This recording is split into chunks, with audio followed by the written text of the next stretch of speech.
Hey everyone, welcome back to the channel. In this video, I'm going to walk you through how to use the brand new Databricks connector in Power BI. If you've been wanting to bring your Databricks data directly into Power BI for some powerful visualizations and reporting, this is the perfect place to start.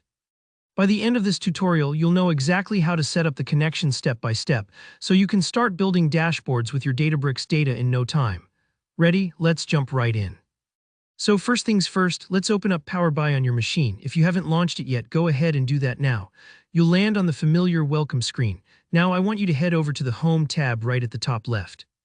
Think of this tab as your dashboard for everything from importing data to publishing your reports.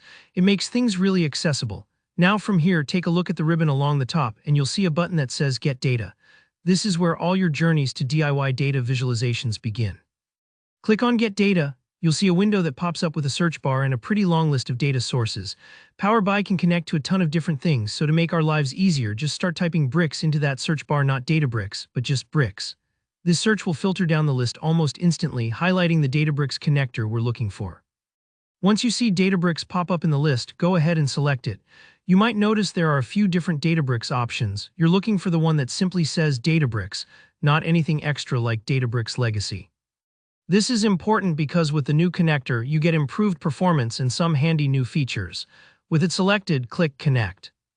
Now you'll see a screen asking you for some details.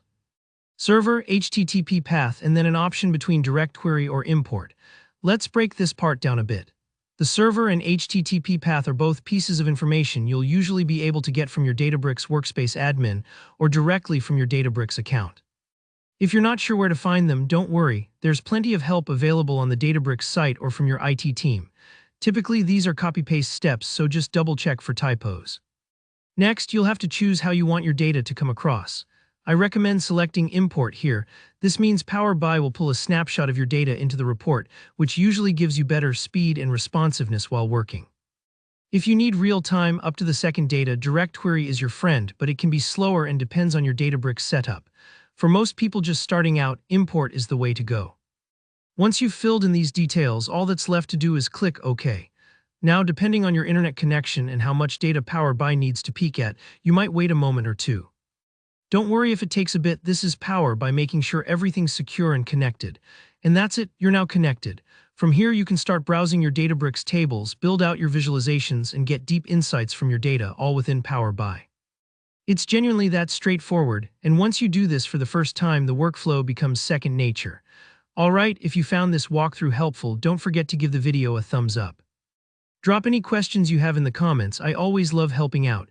And of course, hit subscribe if you want more Power BI tips and tech tutorials just like this. Thanks for watching and good luck with your data adventures.